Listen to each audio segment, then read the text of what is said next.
After making the Advanced Wars tier lists and showcasing just how badly balanced these games are, a lot of people have asked me how I would rebalance the COs if I was in charge of the Advanced Wars reboot, and I figured this would make for a very interesting video. This isn't the first time I cover such a topic on this channel. I have a very old video from 2015 called Advanced Wars 2 Balance Patch Manx Edition, where I talk about how I would rebalance the COs of Advanced Wars 2, but that video is quite old and outdated. So in this video, I'm going to go through each of the Advanced Wars 1 COs and talk about how I would rebalance them for multiplayer if I was in charge of the reboot. And I'll be doing a separate video in the same style for Advanced Wars 2 later on. Now, before I start, I want to talk a little bit about my design philosophy when it comes to game balance. When I make my choices on how to rebalance the COs, I have 3 important rules in mind. Rule number 1. Change as little as possible.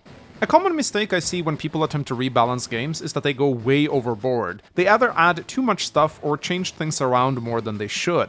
When rebalancing things, I think the most important quality you can have is restraint. Small changes can lead to big outcomes. Tiny buffs and nerfs will have a huge impact on the competitive scene, so it's important to be extremely careful with any changes you make to the game.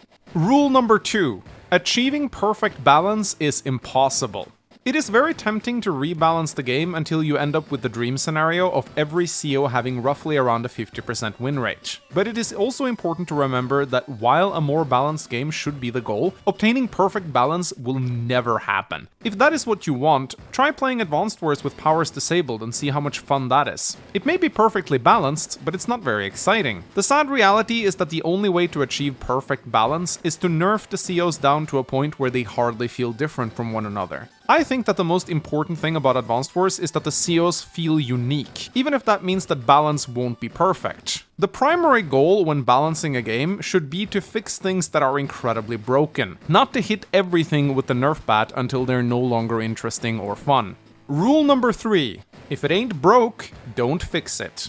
It's tempting to use rebalancing as an excuse to completely rework a CO, and to implement your own funny ideas into the game. But that's not what balancing is about. If you want to rework the game, sure, do that, but then you should call it a rework, not a rebalance. If a CO works fine just the way they are, don't change anything about them. Or at least try to make sure the changes you do make are very minor. Focus on the COs that are incredibly broken and upsets the balance of the game, and leave the rest alone. So, with those 3 rules in mind, let us begin by rebalancing the Orange Star COs, starting with Andy.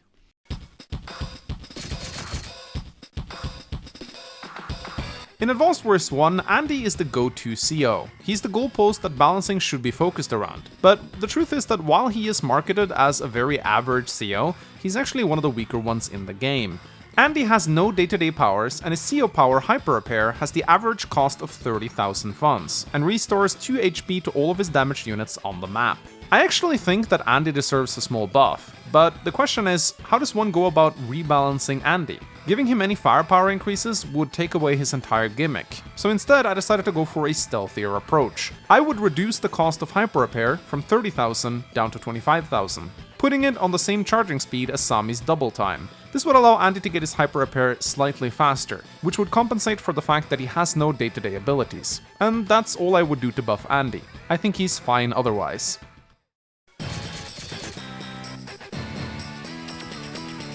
Up next, we have Sami. Sami is a pretty strong CO in Advanced Wars 1. Her infantry gets 20% extra firepower and 10% extra defense, and they capture properties 50% faster. Sami's transports also have +1 movement. However, her other direct combat units gets -10% firepower. Sami's CO power double time costs 25,000 and gives her infantry +54% firepower and +32% defense, and also gives them +1 move and allows them to traverse terrain at no costs. The reason why the values are so strange in this game, by the way, is because I'm factoring in the +10% passive firepower and defense increase you get from your CO power, which does stack with the boost you get from the power itself. It makes the numbers appear very strange, but it also paints a 100% accurate picture of exactly how much better they become. Now with Sami, there's definitely the fear of mech spam being an overused strategy, which is going to be very annoying to face on smaller maps. But the bigger the maps become, the more balance Sami will get, as mechs and their poor mobility will struggle to be effective. It's very rough to balance the game around mech spamming, so I'm not going to be opening that can of worms in this video. But I think that an issue that needs to be addressed with Sami is her insane capture rate. Plus 50% is just way too much. It makes it almost impossible to interrupt her caps, and considering her infantry are both stronger and tougher, it means I'm going to slap a nerf on her capture rate, putting it down from 50% to 30%. This means her infantry will bring buildings down to 7 HP instead of 5 when they are at full strength. Sami will still be amazing in capturing, but it will now be a little bit more manageable to stop her from taking one of your properties. And believe it or not, this is actually the only nerf I'll be giving Sami. I actually think she's fine otherwise, granted you're not playing on a super small map.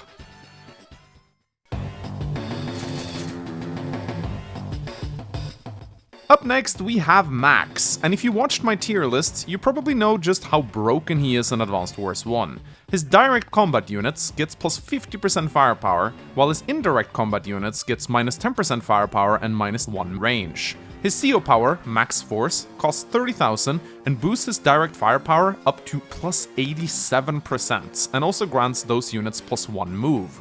On an interesting side note, Max Force also increases the movement of transport units, meaning APCs, transport copters, and landers actually gets affected as well.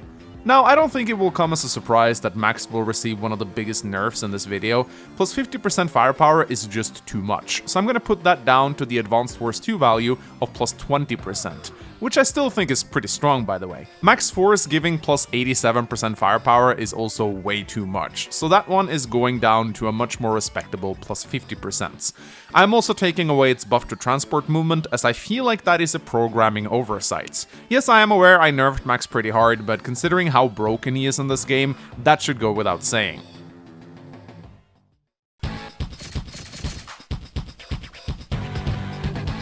And up next, we have Nell. Nell has a passive luck modifier of 20, meaning her troops can do between 0 and 90% extra damage in battle, as opposed to the 10 luck that every other commander has. It's actually a lot more convoluted than that, and I made an entire video explaining the luck mechanic if you want to check that out. But suffice to say, Nell will sometimes just do 1 to 2 more HP of damage in battle. Her CO power, Lucky Star, costs 30,000 and sets her luck value to 60 for a single turn, allowing her to do between 0 and 59% more damage.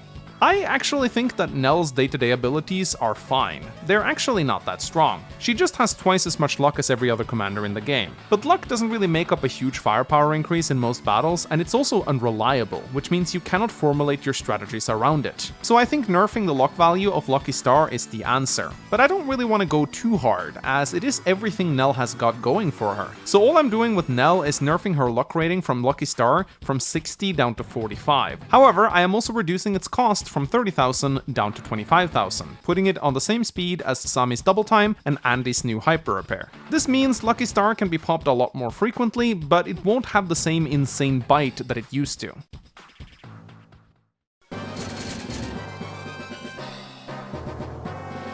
Up next, we come to the Blue Moon COs, starting with Olaf. Olaf is quite a simple CO. He ignores the movement cost of snow, but he treats rain as other COs treat snow. His CO power Blizzard costs 30,000 and makes it snow for 1 turn. Just like with Andy, I think Olaf is fine just the way he is. But considering he has no day-to-day abilities, and Blizzard being his only trump card, I am going to be reducing its costs from 30,000 down to 25,000, just like I did with Andy's hyper repair. This means Olaf will get his Blizzard slightly more often, and that's it. That's the only change I'm going to do to him.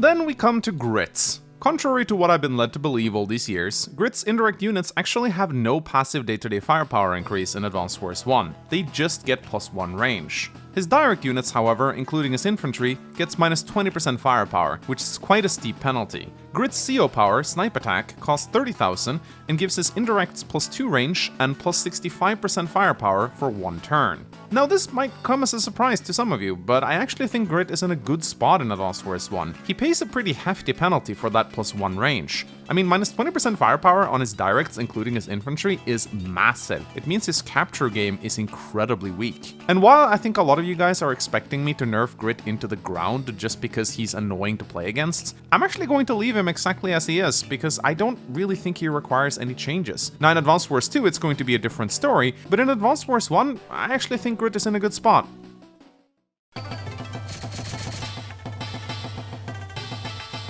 Up next, we come to Yellow Comet's Supreme Commander Kanbei. Kanbei pays 20% extra to deploy his troops, but they get plus 20% firepower and plus 20% defense. His CO power, morale boosts, costs 50,000 and sets his unit's firepower up to plus 40% and their defense up to plus 30% for one turn. Kanbei is one of those COs I find incredibly hard to rebalance. If you touch him in any way, he might get too weak considering the steep price he pays for his units. However, it is clear to me that the 20% extra firepower and defense he gets is very strong, even at the steep price of being 20% more expensive. It is just incredibly hard to go up against someone who has both increased firepower and increased defense. It seems to me like the game balances this by making Kanbei's CO power very overpriced. It has a cost of 50,000, making it one of the most expensive powers in the game.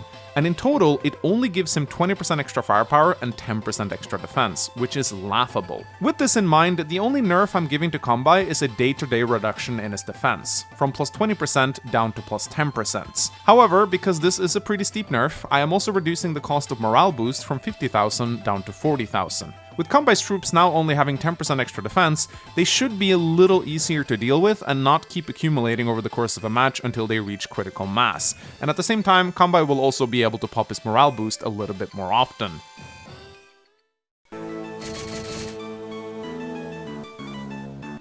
Then we come to Sonja, maybe one of the most complicated COs in the game.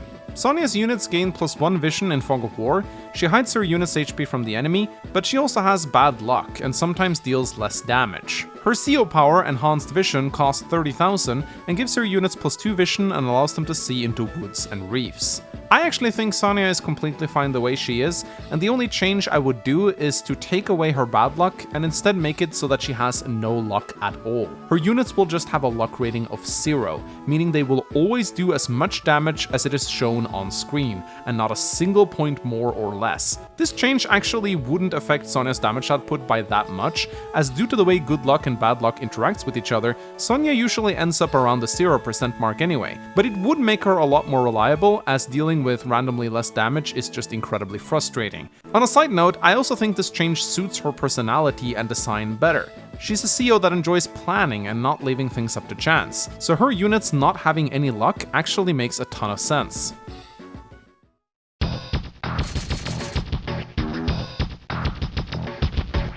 Then we come to Eagle, the air specialists. His air units gets plus 15% firepower and plus 10% defense, and they use 2 less fuel per day. His naval units, however, gets a minus 20% firepower penalty. Eagle's CO power, Lightning Strike, costs 50,000 and allows all of his non-infantry units to take a second turn. But they also get minus 20% firepower and minus 30% defense. And this includes his infantry, by the way, even if they didn't get to move again. I honestly think Eagle is fine just the way he is in Advanced Wars 1. His day-to-day bonuses are nice but not overpowered, and while his Lightning Strike is one of the best powers in the game, it is also one of the most expensive powers in the game, and its drawbacks can be quite punishing if you don't play properly. So I will actually not make any changes to Eagle. He is fine just the way he is.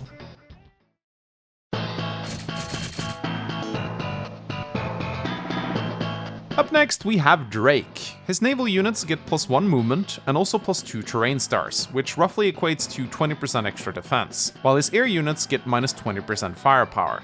Drake also doesn't get slowed down by rain, and if you pick random weather, Drake being present in the match increases the chance of random rain to occur by 7%. His CO power, Tsunami, costs 40,000 and deals 1 damage globally to all enemy units on the map.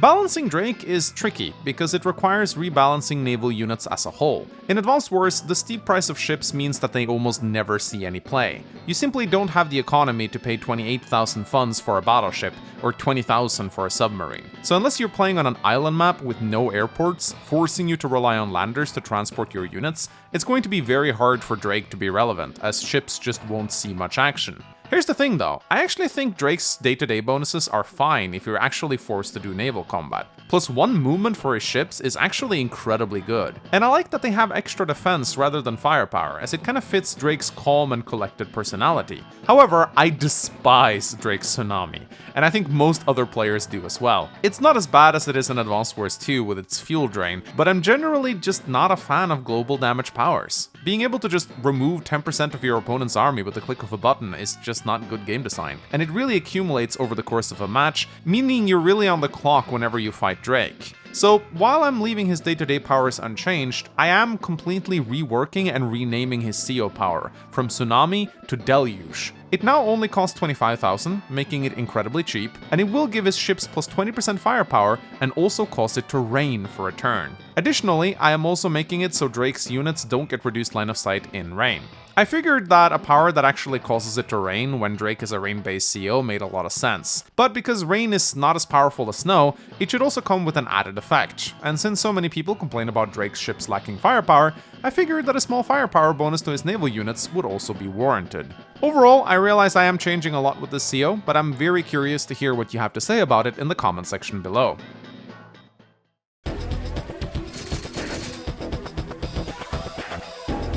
And then, at long last, we come to Sturm. Sturm actually has 2 versions of himself. One faced in the campaign and one faced in versus mode. Both versions share the trait of being able to traverse any kind of terrain at 1 cost, even when it rains, but not when it snows. In the campaign version, Sturm's units have 30% extra firepower, but minus 20% defense, whereas in the versus mode version, his units have 20% defense, but minus 20% firepower. In the campaign, his CO power, Meteor Strike, costs 50,000 and calls down a huge meteor which deals 8 HP of damage to a missile-sized cluster of units on the map. In versus mode, the meteor deals 4 damage instead.